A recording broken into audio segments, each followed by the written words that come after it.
Welcome back to the Transplanting Podcast. My name is Bear, joined by the lovely Daphne with her Yoshi earrings. They're Yoshi earrings this Those are time. cute. They are cute. Yes, and I got like 2 sets of them, and they're in there. So with the Yoshi earrings, like I wore them for a couple of reasons today. They had, I was talking to my kid earlier this week, right? And I don't normally get to talk with my kid, and so we're having this conversation, and I had given her this Yoshi doll that's like the same one that I have, and so I told her every time that she hugs the Yoshi, like I can feel the Yoshi too. I know, super cute, right? That is so cute. it is. So I gave her this thing, and so when I was talking to her this week, she answers, she's like, "Hey, Dad, how's it going?" And I'm like, "Good." And she goes, "Did you feel me hug my Yoshi this week?" And I'm like, "I've been feeling you hug the Yoshi." She's like, "I'm gonna run grab the Yoshi and do it." So went ahead and did it, and then I know, right? My But heart. then, just out of whatever, for the people that don't know, every time we go to start this, podcast, okay, I will get the audio and visual set, and we'll get ready to start, and I realize the camera's on the wrong thing, and so Bear will start this thing off, and he'll go, "Here we go, welcome to the podcast," and then I'll start, and you just hear me cut in. And it sounds like Yoshi. It sounds like Yoshi every time. And so we have to keep resetting it and do it again. So anyway, there's 2 reasons for a Yoshi earring. And then we didn't need the scream this time. No. Yeah, we got it. Anyway, okay. Welcome again to the podcast. I'm Daphne, and then I brought with me a special guest. Her name is Emma, and we met at Pride in Portland. And you were at a tent that was offering to discuss religion. It wasn't Christianity though; it was Judaism that you guys were discussing, right? Right. So I don't know a whole lot about Judaism, so I don't know. I had a couple thoughts today. I would love to hear your story. And just kind of have that conversation. But then I want to go into Judaism and how it intersects with I almost said intersects with Christianity, but that wouldn't be how it intersects with being trans and your story and how that all kind of works out. Oh, sure. Sounds great. Yeah. So I don't know. You want to share your story? Sure. My name is Emma. I'm with Congregation Shir Tikva, and we were tabling for the congregation and for the East Side Jewish Commons, which is over on the east side of Portland. It's a space that was in the news recently because Kyle Bivens was just sentenced to, I believe, 5 years for attacking both our congregation and Congregation Beth Shalom in downtown Portland and an Islamic center. And he's also suspected of setting a house on fire that burnt to the ground. Oh my God. Belonged to a Jewish family here in Portland. And he used to be a reporter for the Willamette Weekly. So anyways. that took a big turn. Yeah. So we were in the news this week past because it was his sentencing. Oh my And, goodness. Anyways, but that's really not relevant to this podcast. But our center is a center for lots of Jewish organizations. And it actually is relevant because you may not know it, but right now we're right in the middle of High Holy Days. So I don't know what we're that literally is. like right in between Rosh Hashanah and Yom Kippur. And Rosh Hashanah is like the Jewish New Year. Okay. It's really kind of a harvest festival. It has origins in sort of a harvest festival. And Yom Kippur is a day of atonement. So that's a day when we try to think about how to be better people. And we spend a whole day doing it.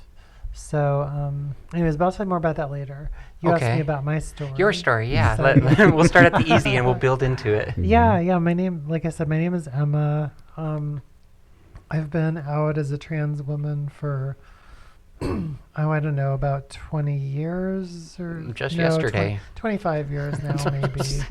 I've always known that I was transgender, and I'm from Minnesota, so and I knew when I was a kid, I knew I was transgender.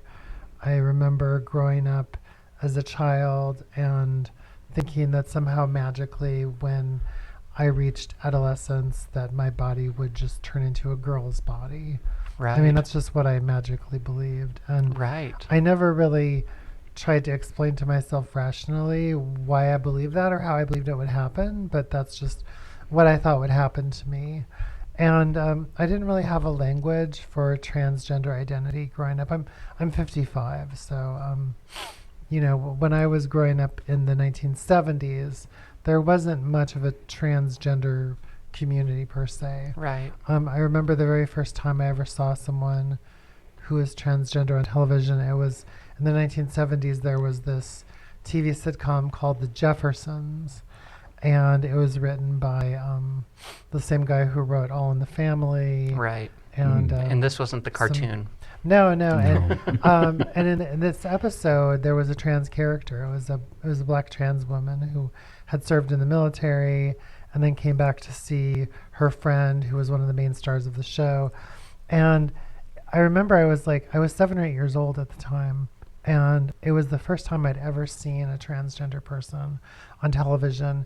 And I remember it so well. I mean, I remember the exact color of the dress she was wearing. Oh, wow. And I remember everything about that episode. And the reason I remember it is because, I remember for the first time in my life feeling like there was something there that I could see that reflected how I felt on the inside as a person. Yeah. So in college, I got involved in activism, and I really got organized. Well, at first, I did a lot of organizing with women's peace groups in college, and I got hooked up with the women's peace movement. Wow. Which was really big in the 1980s. It was a time of like the women's peace camp, the anti-nuclear movement, and it was kind of the first generation kind of after second wave feminism. And so I was really, really tied in with those groups. I mean, I got really involved in women's peace groups and in like the peace movement generally. And I also started to meet trans women for the first time. I mean, I remember when I was maybe 19 or 20, I met some trans people were having, they had a table at some kind of gathering I went to, and I met some trans women there. And, it felt really nice. I mean, this was in the 80s, so it still wasn't, like in the 80s, the most you saw of trans people was kind of on like these talk shows that like were about kind of belittling trans women. Right, and making fun of presenting them as a spectacle. Yes. But there was the beginnings of kind of an active trans movement at that time. So, trans people were starting to advocate for themselves. And I met a trans person when I was just out of college, and I really got to know her and her story. And that was what really gave me the confidence to transition myself. So her name was Maggie Osterberg, and I think you can still find her online. She's got still a media presence. Anyways, and that's when I started to have the confidence to transition. So that's kind of like my emergence. Wow, it's interesting that like I feel so much in common with that, because we were talking on the radio the other day. You had me on your show, and I had explained that part of my story was that it was a character on the TV, whatever, that it was Helen Hunt, whatever, in Twister, and then later on it was Keira Knightley, and that was the name I forgot the other day. But Keira Knightley, when she's wearing the corset, whatever, and that was the two things that really just stuck out to me, and so hearing that it was another character for you on TV that made you go, hey, I connect with that. I like that I'm not the only one that's finding my space there. Yeah, I mean, it was hard. This was in the time before the internet, so this was when the only way and that's why the right is so insistent on trying to smother everything about our message and about who we are. They're trying to shut down podcasts like yours because they're concerned that you are sharing your story, and they're afraid that will grooming is the word, right? It's not, though. It's liberation. It is, but that's what they're using for the word. Yeah. I mean, anybody who is not transgender will enjoy hearing your story, and they'll move on with their life. If someone's transgender, it'll give them a chance to think about who they are. Yeah, I love that. And then I also connected that, like, as you started to see more trans people in the media, that it was a spectacle. It was making fun. They're always on the street corner, getting picked up by the police or getting assaulted, or it's in a sitcom. The first one that I can think of, even though that wasn't trans, is Klinger and Mash, right? Where it was just cross-dressing, but at the same time, it was a spectacle. It was, we're going to laugh at this person that's doing this. Part of what I like so much about this episode of the Jeffersons was that it was not that way at all. I mean, the character was presented with the full dignity and language that trans women were using in the late 70s to talk about themselves. And she talked about herself that way.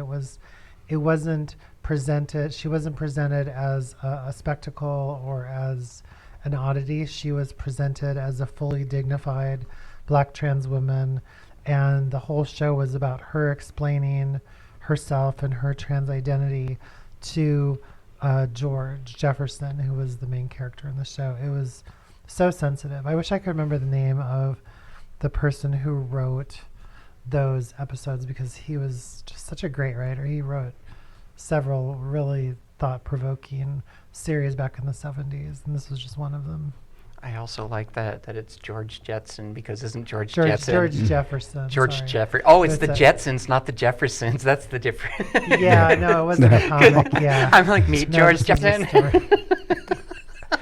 Yeah, that would be interesting. Right. I was like, oh my gosh, it happened twice. I wonder if there are any trans or queer characters in the Jetsons.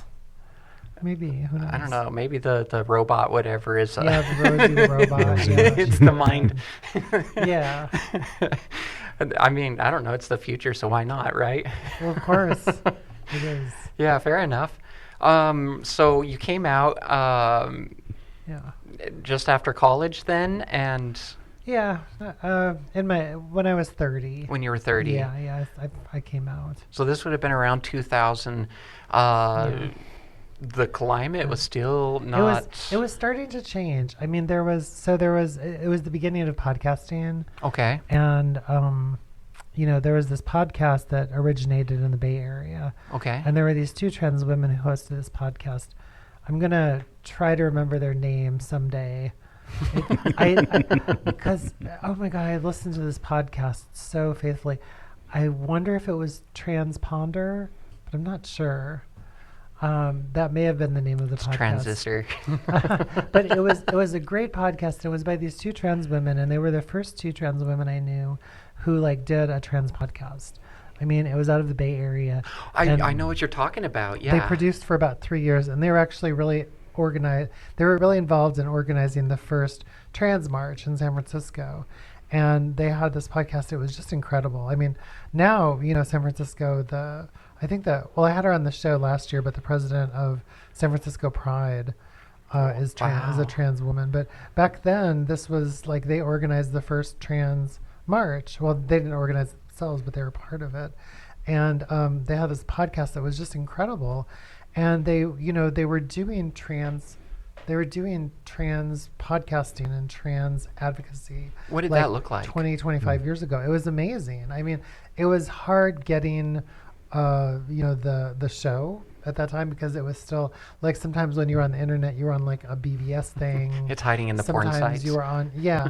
And so you had to figure out how to get it uploaded. And, there weren't smartphones yet. Right. So this was the time before smartphones. So you had to transfer it to an MP3 player if you wanted to listen to it when you were outside, or you could listen on your computer at home.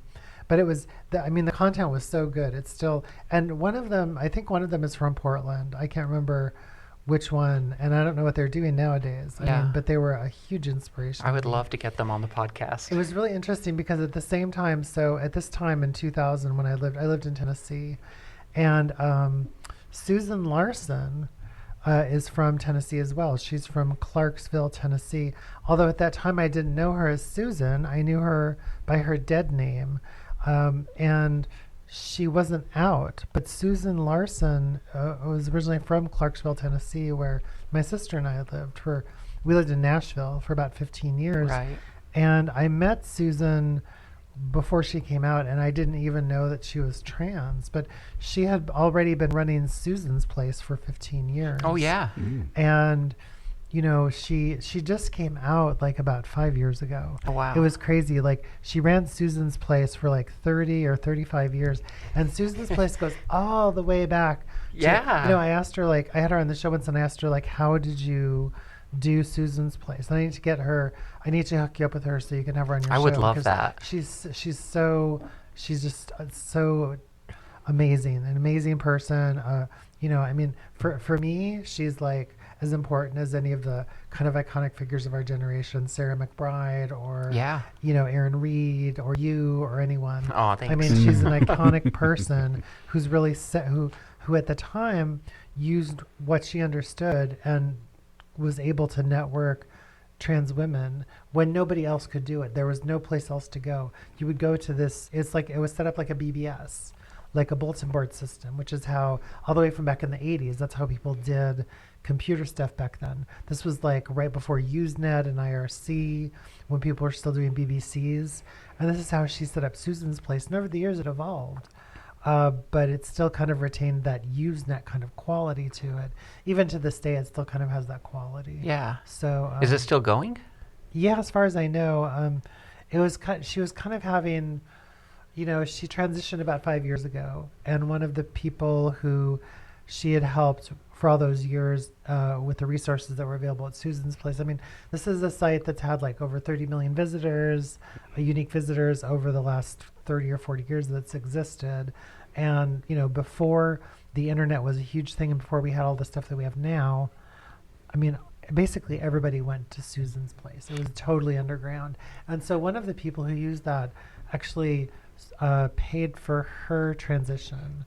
And so she went to Asia and had everything done there and came back. Right. And after she came out, she started to kind of pull back a little bit from all of the really hard work she'd been doing in Susan's Place because, you know, technology changes and now everybody's online and there's a lot more trans podcasters and trans stuff happening, and so it wasn't as necessary. As far as I know, it's still going now. For the listener that doesn't know, can you explain what Susie's Place is? Susan's Place is a website. For about 20 years or so, it was like literally the only place to go. It was the place to go, like in the 90s and in the early 2000s. If you were trans, you could get your questions answered about hormones. You could find out where to buy hormones on the black market if you needed them. Oh, wow. You know, it was a great place to go to find connections about surgeons and who was doing surgery, about advocacy, about etiquette. Right. You know, there was everything there to support you as a trans woman, and everything was resource. It was all, I'm not sure what the word is, but it's like community run. Yeah. So basically everybody in the community who wanted to help support communication between the trans community, they would, you know, be able to share their skills and their experience and have a role in the website. And so, and Susan ran the whole thing out of her house on like a bunch of servers, kind of like you're doing here with this amazing podcast. Oh, thank you. You're sweet. Yeah.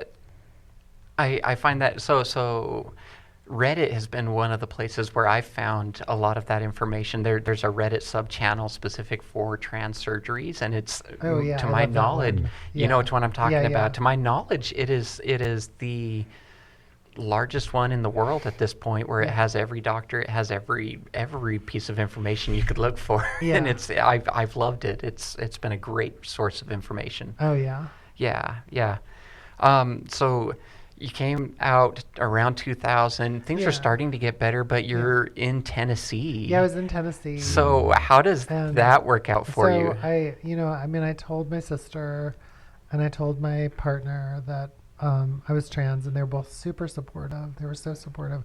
I was so lucky to have, you know, these two people who in my life who just really were there for me. Yeah. And, you know, I told them that I wanted to move to Oregon because, I mean, part of what it was I had learned from listening to Transponder, but also just by the time it was 2010, in the mid 2000s, I knew that Portland was a really safe place for the trans community. Yes. It already had a huge reputation even like 20 years ago, as a safe haven for the trans community.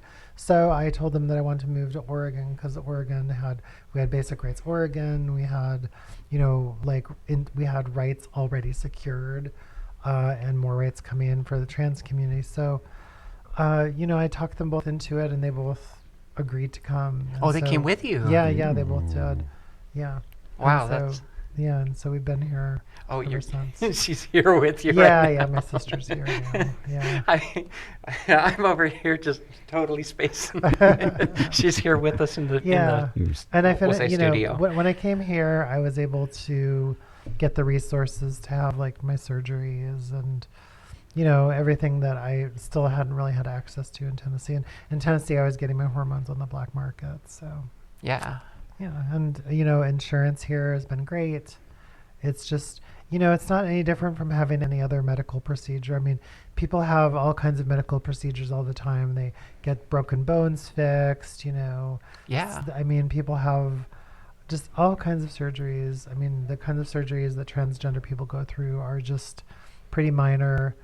They're just another kind of surgery. Yeah, well, and a lot of cis people are already getting the same surgeries, so it's not like it's some unheard thing. Yeah, it's just not a big deal. Yeah. I mean, feel it's really that. nice though. So when everything kind of goes to hell here, I'm totally coming to you for the black market drugs, and we'll get this worked out. Okay. Maybe I shouldn't say that. It was a long time ago. It was over 20 years ago. So 25 years now ago. it's the gray market.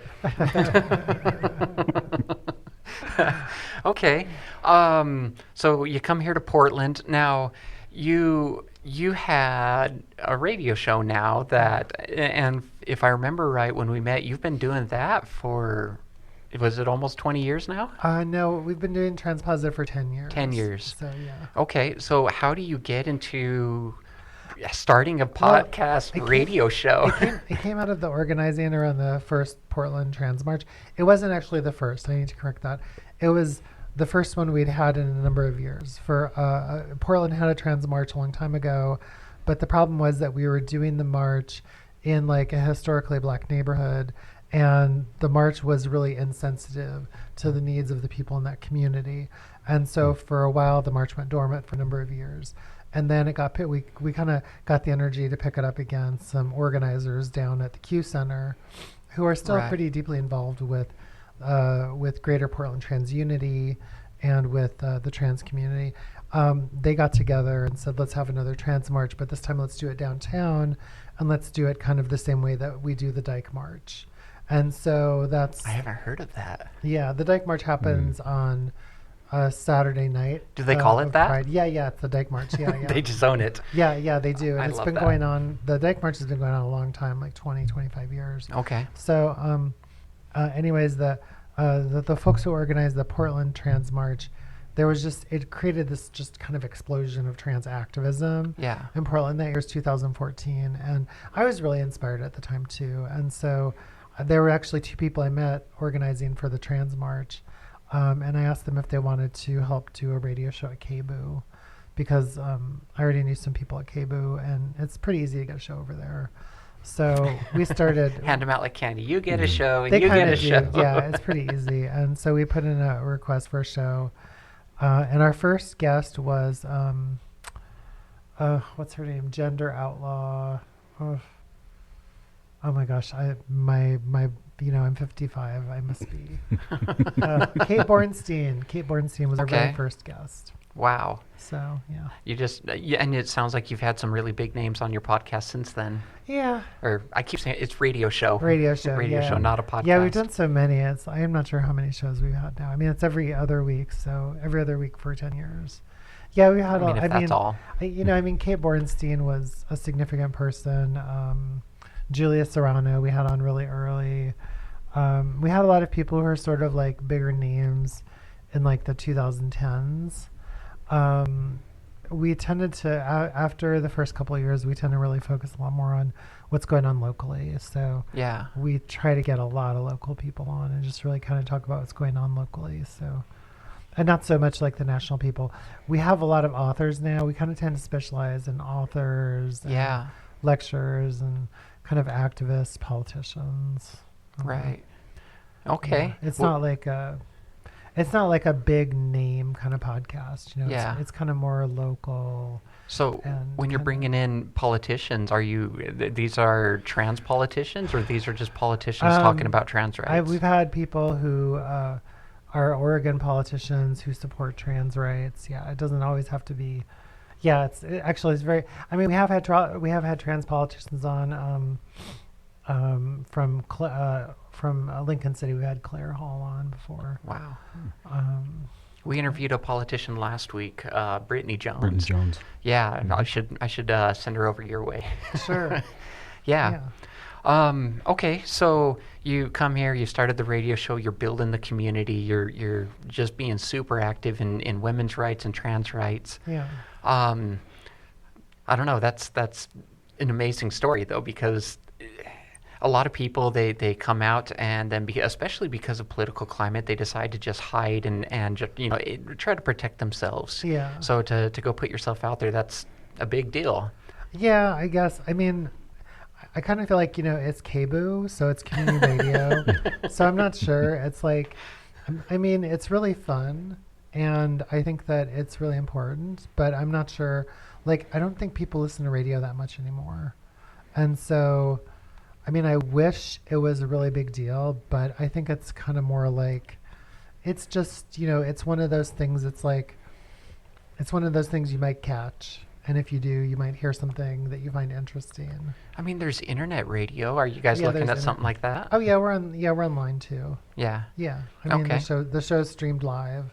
And as that's part of just off the KBOO KBOO stream. site, or is it on the I don't know. transpositive Maybe one? I've just become desensitized. I mean, it's like I remember. I don't know. Like, do you remember when you first came out? Like, Yes. Like, well, I don't know. It's different for everyone, but like Okay. at first, it's so scary.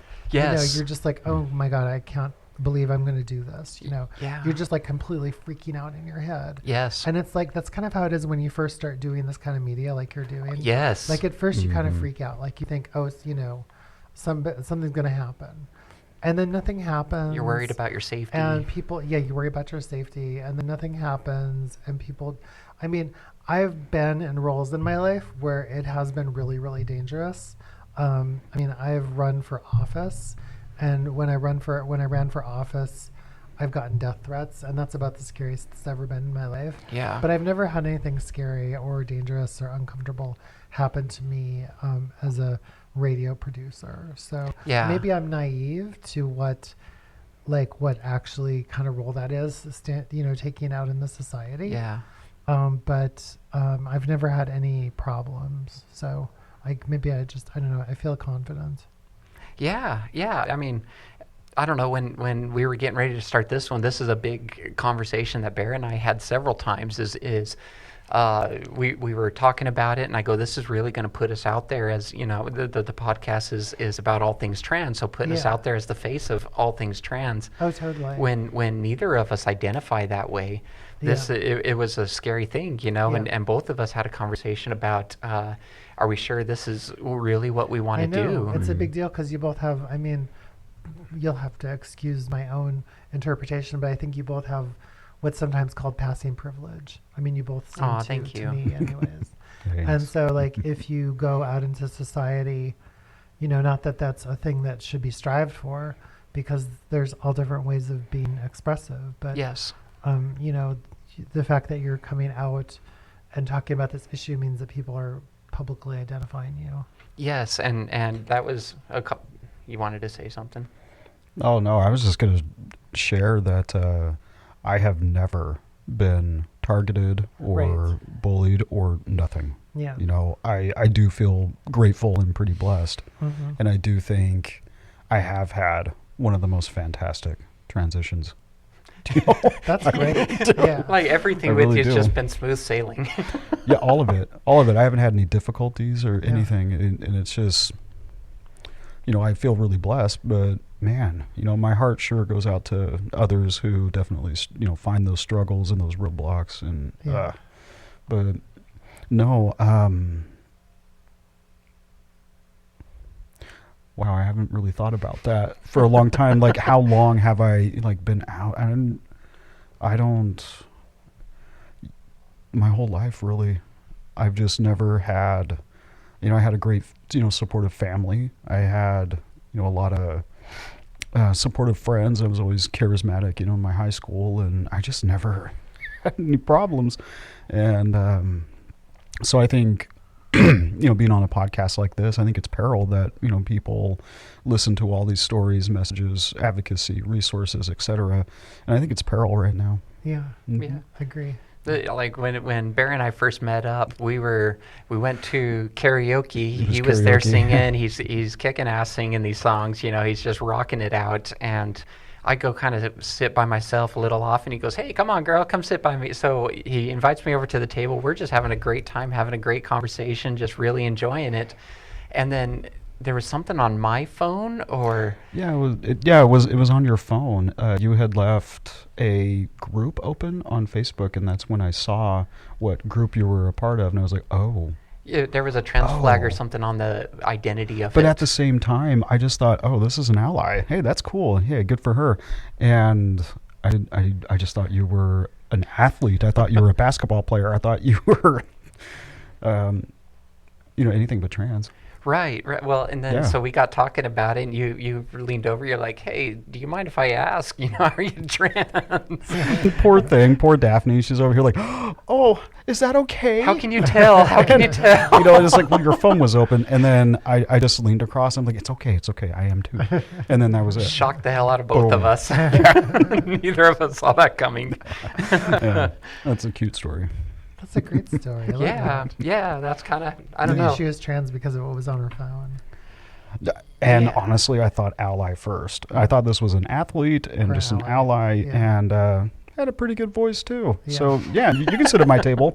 Yeah. Yeah, I don't know. Now we got this like theme song between the two of Oh us. my Stupid me. I went and wrote this theme song. So me and Bear will be going down the road. We're Bear and Daphne. Oh, that's great. I love Glitter and that. flannel. Yeah, I don't know. It's dumb, but we like it. No, like that's it. great. Yeah. You should do something with that. Make What- it, like make it what? an opening song. We've talked about it. Bear kind of threw it out, and I'm like, I don't know. I don't know if I would do it or not. No. Oh, okay. I don't know. Maybe. We'll Maybe intermission song or something. enjoy you have while we sing about intermissions. ourselves. Tell me you're conceited without telling me you're conceited. Pear and Daphne, it's all my about God. us. Okay, well, let's go ahead and shift lanes a little bit here. We met at a tent about Judaism. Were Right. you always? Do I say Jewish? Is that the right way to say this, or what's respectful? Yeah, Jewish. Yeah, are you Jewish? That's a good way to say it. Are you Jewish? Yeah. Okay, I feel mean- like it's turned almost into a slur at some points, and so I don't want to be, I mean, want to be. Judaism is part of Ooh. like a lot of No, Jews. that I mean, Judaism is part of my heritage, Mm. but it's not something that I really actively engaged with until I was in my 40s. Oh, wow. When I was in my 40s, I decided that I wanted to explore my Jewish heritage a little bit, and so I met a rabbi here in Portland, and I got involved in a synagogue. I'm an atheist, by the way, so How does that work? Mm. oh, it's not a problem. It's really easy if you're Jewish. What? Yeah, no, that's just the truth. I know. Sorry.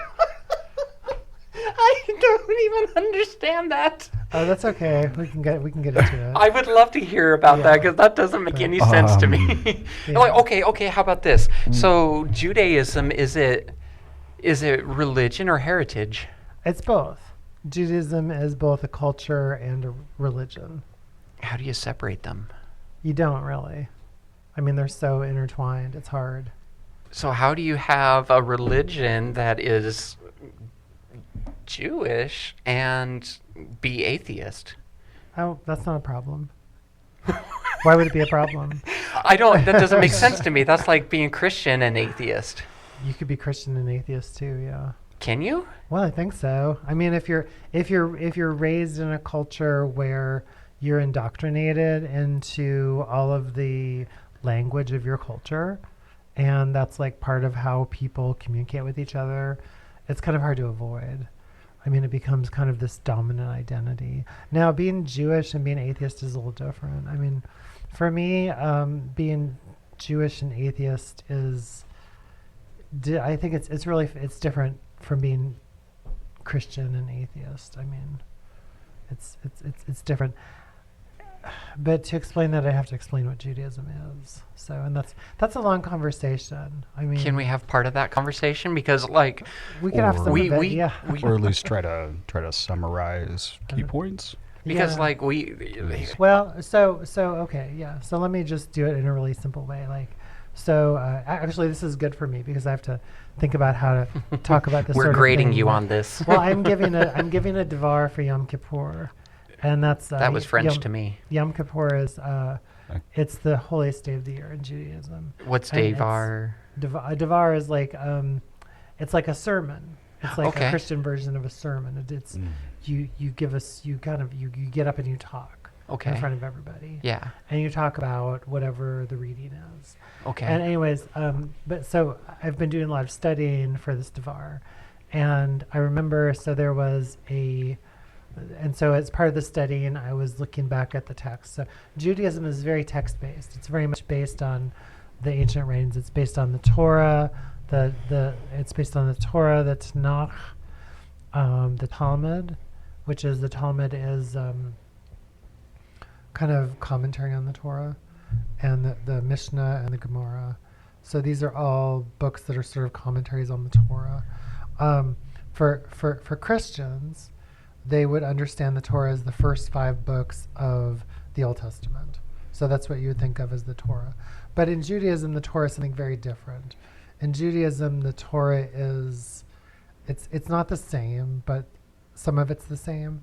But the Torah is absolutely central to Jewish identity. And the way that we read the Torah in Judaism, the Torah is like it's a scroll. Yes. And so we roll it out, and it's in Hebrew.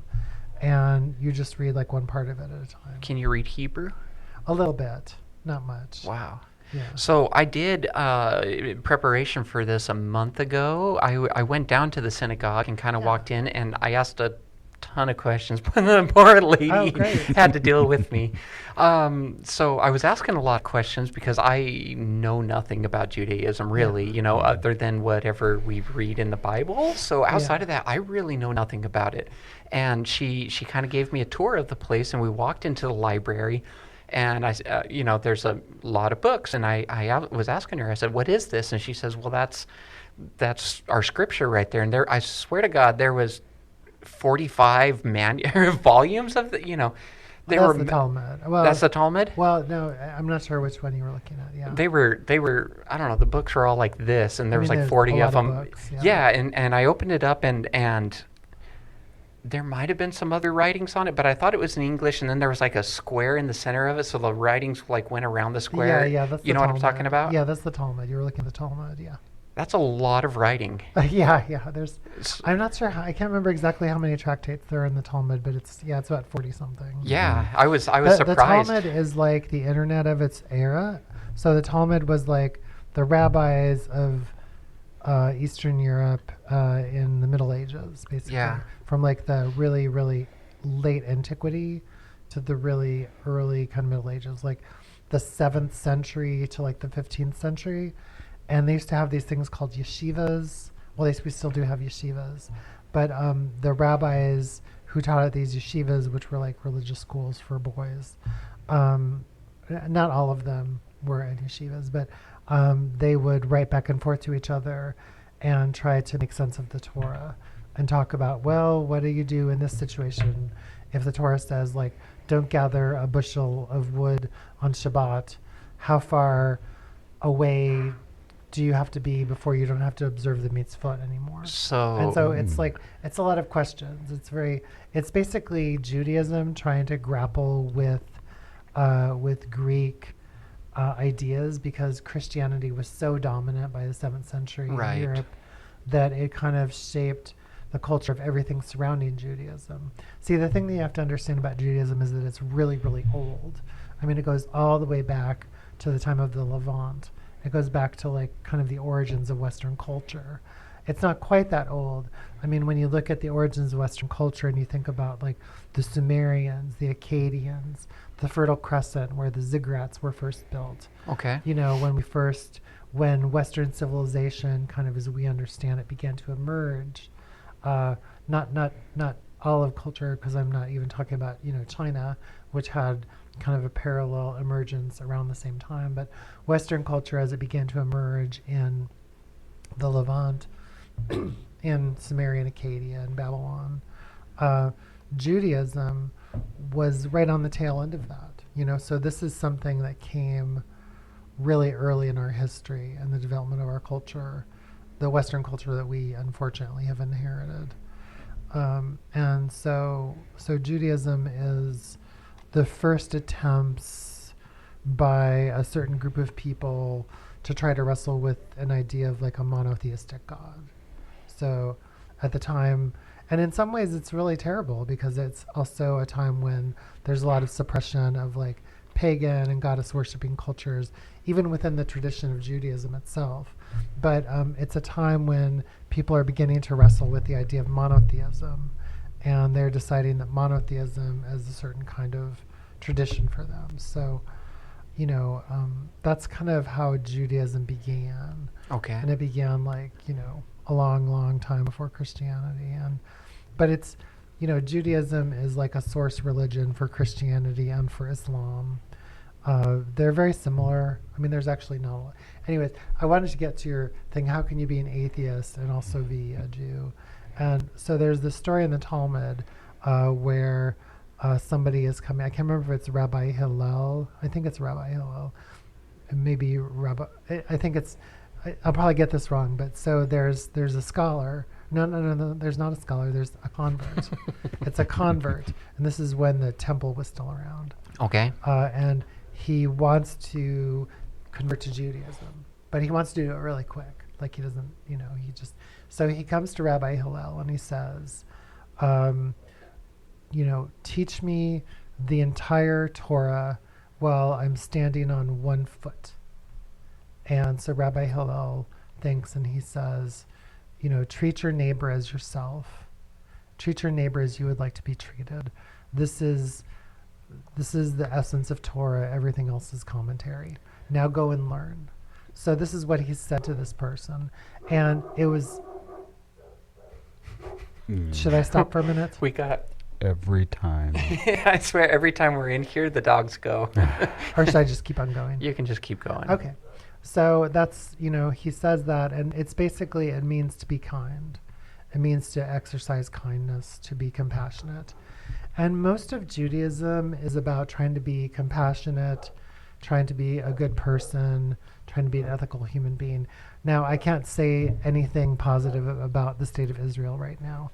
Israel is committing an act of genocide. Okay. There's nothing else that I can say other than the state of Israel is committing genocide. They're intentionally starving the Palestinian people, and it's absolutely horrifying. And it's abhorrent to me. It's abhorrent to everything that I believe in, but I don't have any control over that. That's on the other side of the world. I live in the United States. I mean, I wish the United States wouldn't give Israel money because the United States is contributing to the genocide of the Palestinian people. But that's not the same thing as Judaism.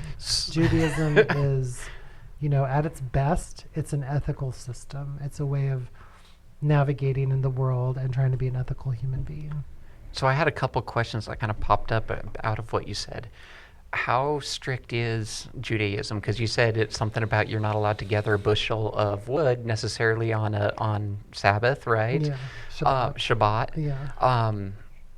Are you allowed to gather just a little bit less than a bushel? Like, No, what's the... That's you not can do a even- quarter that's not bushel? even- Like, no. is their assignment That was- 325 bricks is a bushel? Yeah. No, that was like in, you know, back when that's how people got their fire, was from firewood, gathering it out. So this is a conversation from the Middle Ages. So just like we don't talk about whether or not to do something that somebody said in the Middle Ages, you know, as if that's what we need to do now. Okay. It's the same makes thing sense. in Judaism, but we still look back at it, we read it. Sometimes there's, so one of the things that we do with some of these texts is we actually use them to help create a new understanding of how to see ourselves. And one of the really neat things about Judaism is that Judaism actually preserves a record of trying to understand intersex identities and trans identities. How so?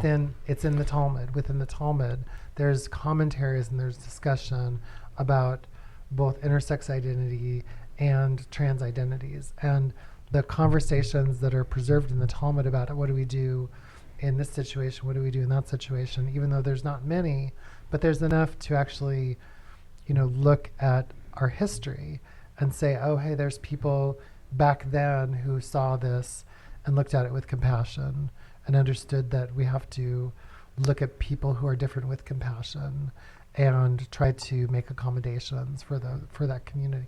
And that's part of why I think Judaism part of why I came to Judaism, honestly, was because it was a really safe place for me as a trans person. Judaism was a super, super safe place for me to be. It was super affirming, and there was really active community, and there was advocacy, and it was a place I was really able to step right into. So that gives me two more questions, right? Great. I love questions. Yeah, and you're doing great.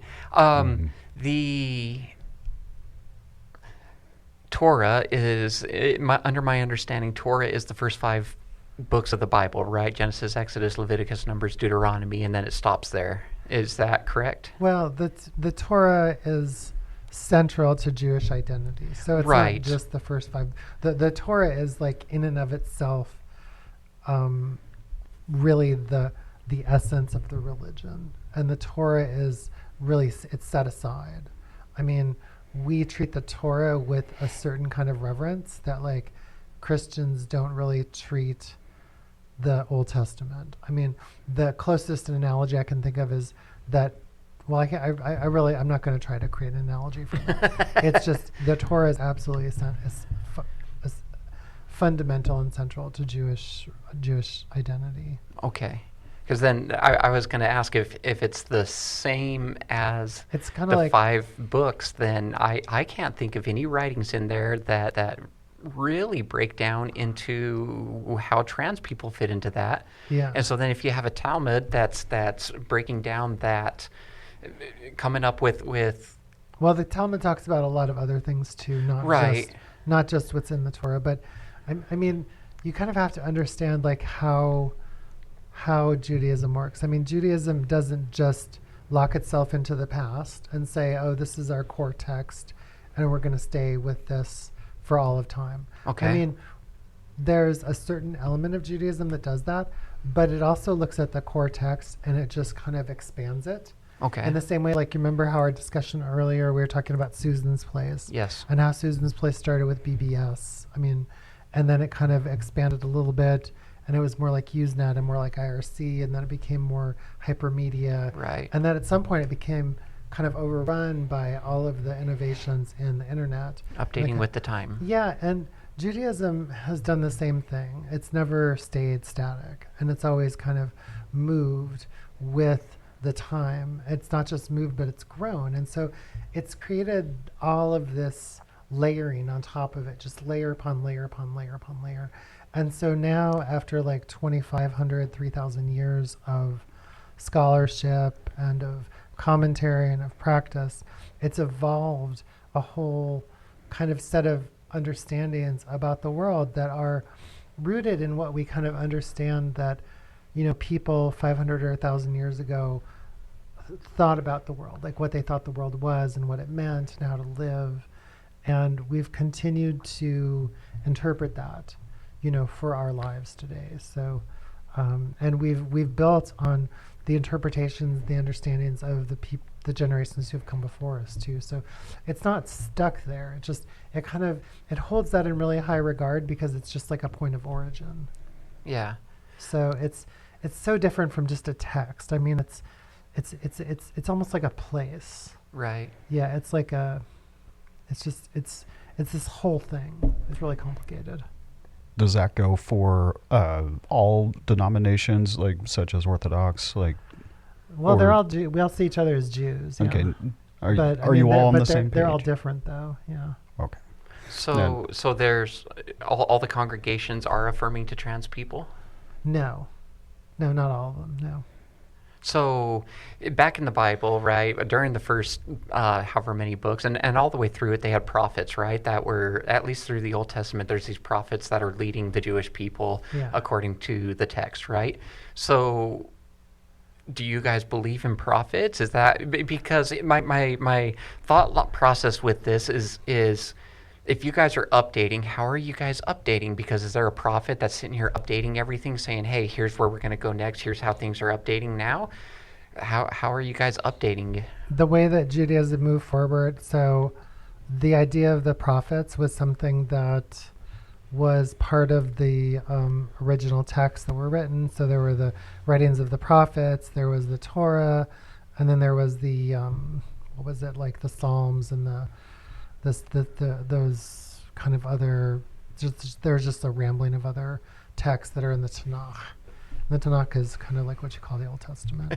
There's like 18 books that I've never heard of. Yeah, and most of that, like by the time the first temple and the second temples were built in Israel, which is like, 500 BC or so, like by the time that the second temple was built, and there was like, I think it was around the time of the Maccabees, like they kind of stopped doing that kind of writing.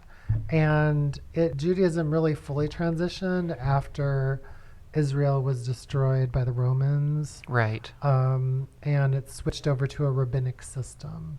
And so ever since then, like when you talk about like who's the prophets or whatever, it's like there's both people who kind of have provided extraordinary commentary on the Torah, or who have sort of been extraordinary leaders who from time to time have kind of risen up within the culture to kind of be considered significant. But otherwise it's mostly been a religion that's really rooted in like the rabbinic process. I mean, until the creation of the state of Israel, even now it's really rooted in that like rabbinic tradition. So those are the people. Wow.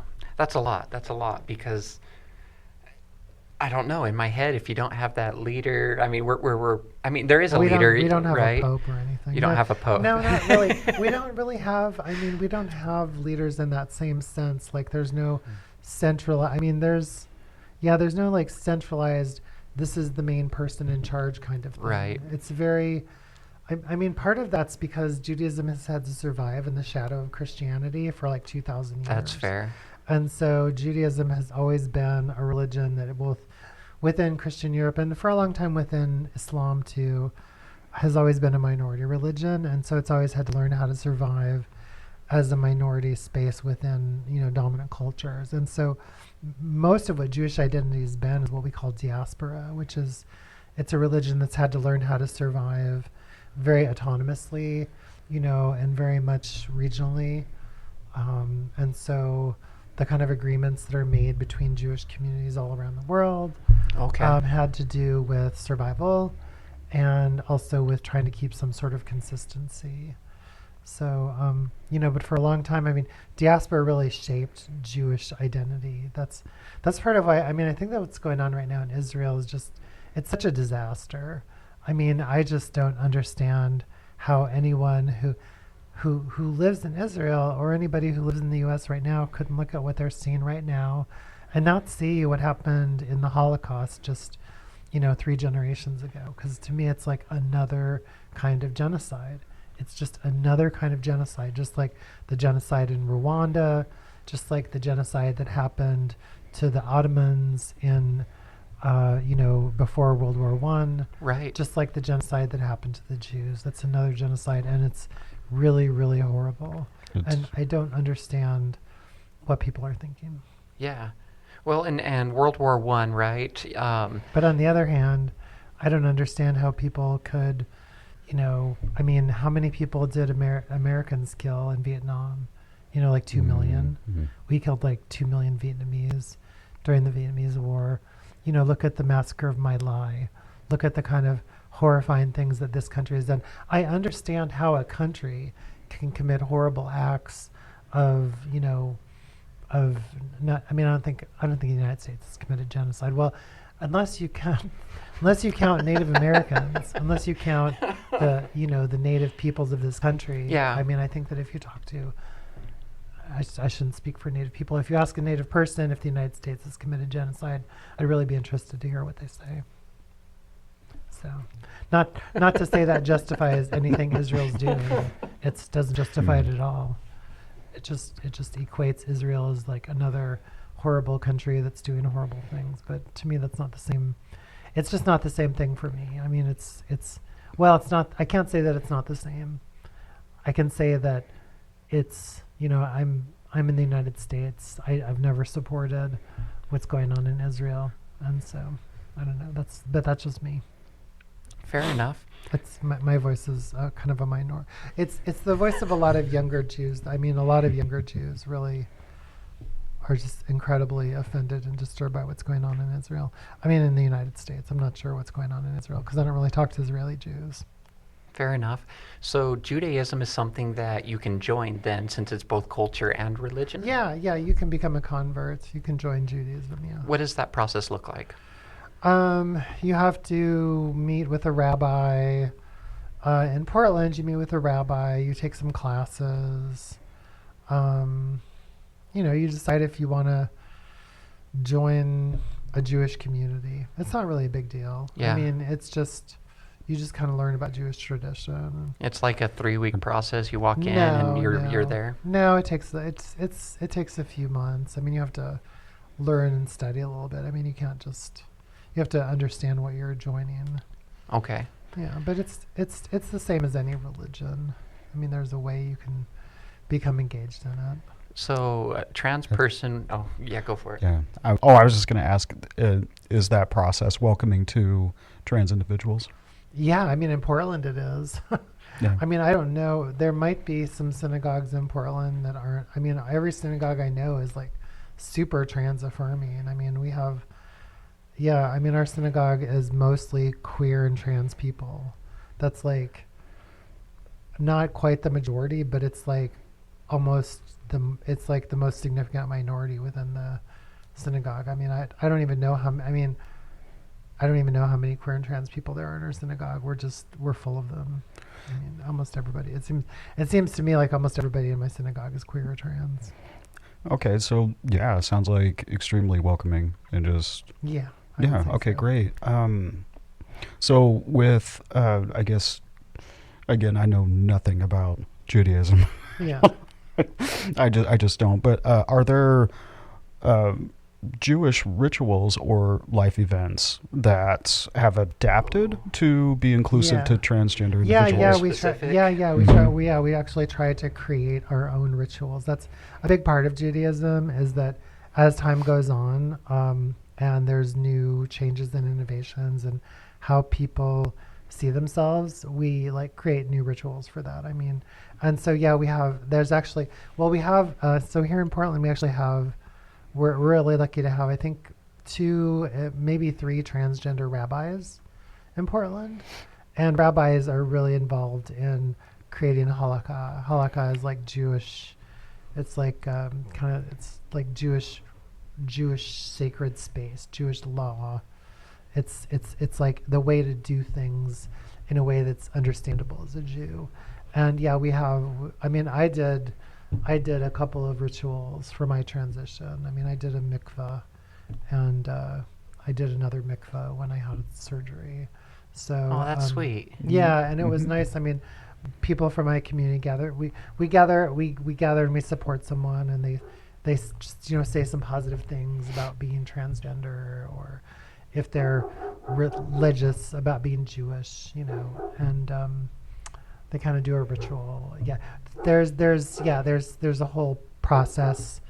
There's an entire committee of people from around the country, trans Jews, who are involved in something called the Trans Halakha Project, which is to create meaningful Jewish rituals for transgender people, and it's all being created by trans Jews, mostly trans rabbis. There's like a transgender Talmud group. There's an entire movement within Judaism called Svara. It means like moral intuition, and it's almost everybody in this part of Jewish expression is almost entirely queer or trans, and these are also people who are kind of like super nerdy Jews who are really into like the kind of ritual and the language and the history and the tradition of Judaism. So that's a big part of. I'm curious what Jewish Dungeons and Dragons is. That would be interesting. Yeah, yeah. I've never been part of that. My mind just melted. But I know I who threw you off with that one. I know who my next character is going to be. Oh my God. Okay, so trans person wants to find a community that is affirming. I had the word, but I just forgot. Congregation wants to find a congregation that is affirming, because we know not every one of them is. Is there things that they can specifically ask without putting themselves in danger? Or, I mean, maybe danger is not the right word, but they can find out about stuff like that without necessarily putting them in an uncomfortable space? You'll have to ask me more. I'm not sure what you're asking. Sometimes when a queer person wants to go to a Christian church, right? They want to go and they kind of want to feel it out and see how it is. But when you go to a church like this one has a trans flag, pride flag on the front of the church. It's flying, right? Yeah. Mm-hmm. But not every other place has a trans flag flying, and so sometimes you go walking into a place and you don't know if you're accepted or not. And a lot of Christians are very hateful Right. to the queer community, and so you walk into these places, you don't always know where they're at, and sometimes if you go in, you're asking, "Hey, how are you with the queer community?" Now you're starting to out yourself, Right, you know. right, yeah. So is there a way that I mean, it's pretty. It's not that more. It's not much more complicated than with Christian. Like, so if you're Christian, and you want to go to, I know this because I helped to organize the Transgender Day of Remembrance Interfaith Vigil, and so I've had a chance to work with like the whole spectrum of churches, Right. and plus, you know, I mean, I understand my culture pretty well, including Christian culture. I mean, so if you're looking around, I mean, you know, if you're looking around for a Christian something to join, almost anywhere in the United States, you pretty much know that you can go to the Unitarians. You'll always be welcome at almost any Unitarian church, even in the South. some of the Lutheran ones, Some Lutheran, Methodist? yeah, some Methodist. Generally speaking, the Protestant ones from like, And Episcopal. yeah. I mean, not all Protestant ones, but you pretty much know you're not going to be welcome at almost any Catholic church, except there are a couple of affirming Catholic churches. There are. There's one actually right here in Portland. Yes. But generally, you're not really going to be accepted in a Catholic church. I mean, I should say not. You know, the Catholics, that's different. I mean, I've had a chance to talk to Catholics. I can't speak for all Catholics. I mean, I think that there's a way in which transgender people can participate in Catholicism, but not really be accepted. But Maybe it's the same way with the Mormons. I don't know. Mormonism Mormonism is a totally different mess. You can be Mormon, but not really be accepted as trans as long as you're sort of like not. out It's about also it going to or be the same something. thing, kind of depends on where. So Yeah. I've been to some congregations here in Portland and Yeah. Salem where they were accepting whatever, but when it comes to actually participating within the church, it's hard. It's hard, and a Yeah. lot of it isn't accepting towards trans people. So I mean, but and within Judaism, it's mostly going to be like Reform, Reconstruction, a lot of times non-affiliated. I mean, these are kind of be the ones that you'll really be accepted in. Sometimes conservative, yeah. probably not Orthodox, and definitely not like ultra-Orthodox. So, but if a trans person they want to go to a Jewish synagogue, they want to check it out, and they want to be affirmed, even maybe they're curious about joining. Yeah. Is there a way they can find out that they're okay in that congregation without putting themselves in a uncomfortable position? I mean, if you do some research, you'll pretty much know. Yeah. It's not that hard to research. Yeah, I mean, it's pretty easy to find out. And, you know, like I said, I mean, if you go to a Reform, Reconstruction synagogue, a Renewal synagogue, you'll pretty much, these are movements within Judaism. Okay. You'll pretty much always be accepted. Will it say that, like on the front of it, Reform Synagogue? No, you got to do some research and find out. Okay. But, I mean, for one thing, Jews, we're not like big about advertising our locations or It's not like you've ever had a hard history. yeah, it's really different from being Christian. I mean, Yes. it's extreme minority Yes. religion and a dominant culture that says that we killed Jesus, and so therefore, Jews are the devil. Right, So it's like that's the right. kind of attitude that Jews have had to live with for a long time, and it's. It's There's unfortunate. actually a really good book written by this Catholic priest called Constantine Sword. And in the book, he argues that, the Catholic Church needs to remove, there's parts of the Christian Bible that are so specifically anti-Semitic Yes. that they really help to shape attitudes in Europe, which led directly to the Holocaust. Wow. And that at some point, Christianity really needs to look at the language that it's preserved in its sacred texts Right. and consider if some of it's anti-Semitic and maybe consider changing its text. Now, good luck with that, but it's still, it's a book and it traces the history of that all the way back to the time of Constantine and the role that Constantine played in helping to shape the narrative. So- Right. But my favorite book, as long as I'm rambling on about Christianity, my favorite book, which has absolutely no credential, no fans in like the mythicist community or within like religious studies, is Caesar's Messiah by Robert Atwell, which is this really great book that theorizes that the Gospels were kind of written by Titus Flavius and Josephus, and that they were specifically written to try to reform Judaism so that Judaism wouldn't be such a kind of antagonistic religion to the Roman Empire, and that it would kind of be more Fascinating. yeah, it's a really interesting book, but the mythicists just think it's total BS. So I love it. It's one of my favorite books. Okay. You have the radio show. You have this beautiful history with Judaism. We have a lot of our listeners that are here in Portland. If somebody wants to check out your show, or if somebody wants to, do you want to do some shout outs? Oh, sure. Yeah, you can listen to us on KBOO. We're Transpositive PDX on KBOO. We play every other Tuesday at 6 o'clock. AM or PM? 6 p.m. Okay. At 90.7 FM on KBOO. You can also hear us online at kboo.fm. You can just click on the listen tab, or you can find us online at kboo.fm/transpositive. Right. And that's where we have all of our archives for the last 10 years of programming. Very nice. Very nice. Mm-hmm.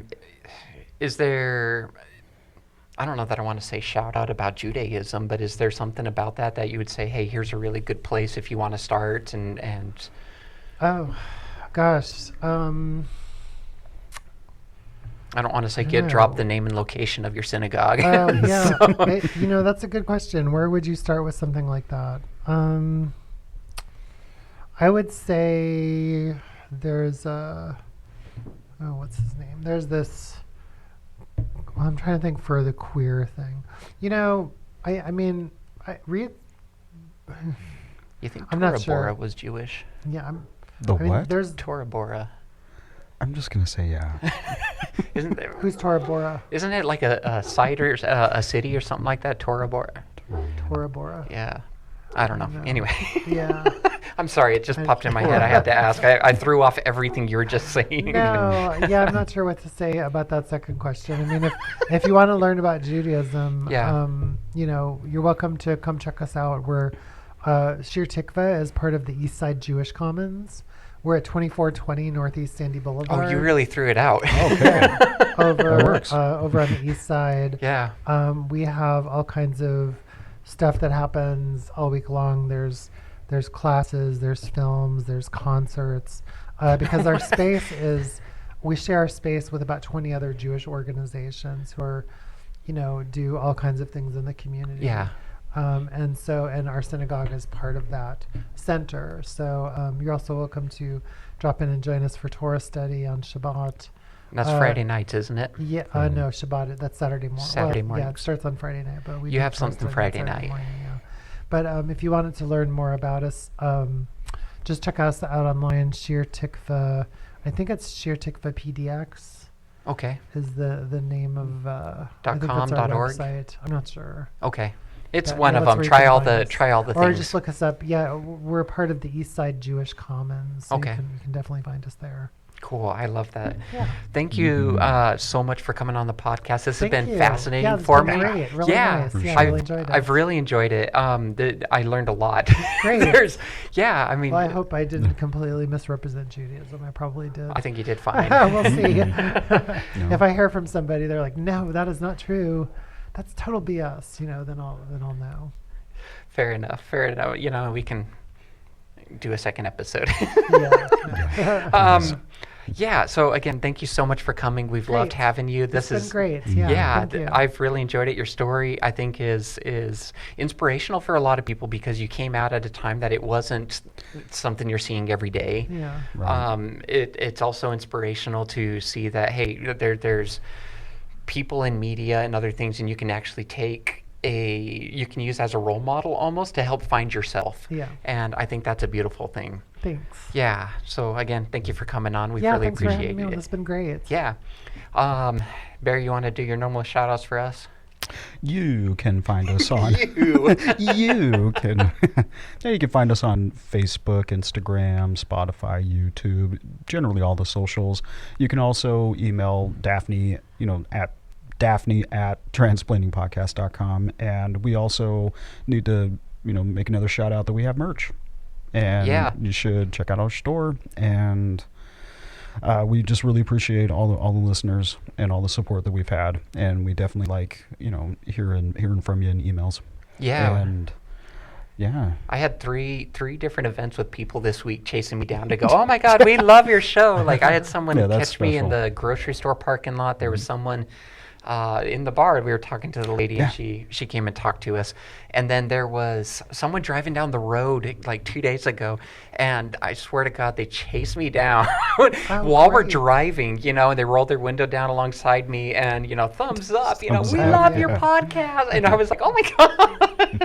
That is so great. It was, yeah. So, it's growing. So please like, subscribe, share. Like, subscribe, and share. And put your comments in there because we love it. Yes. We asked a question the other week and said, hey, what is your favorite something? And then I don't think we ever had a comment, but Oh.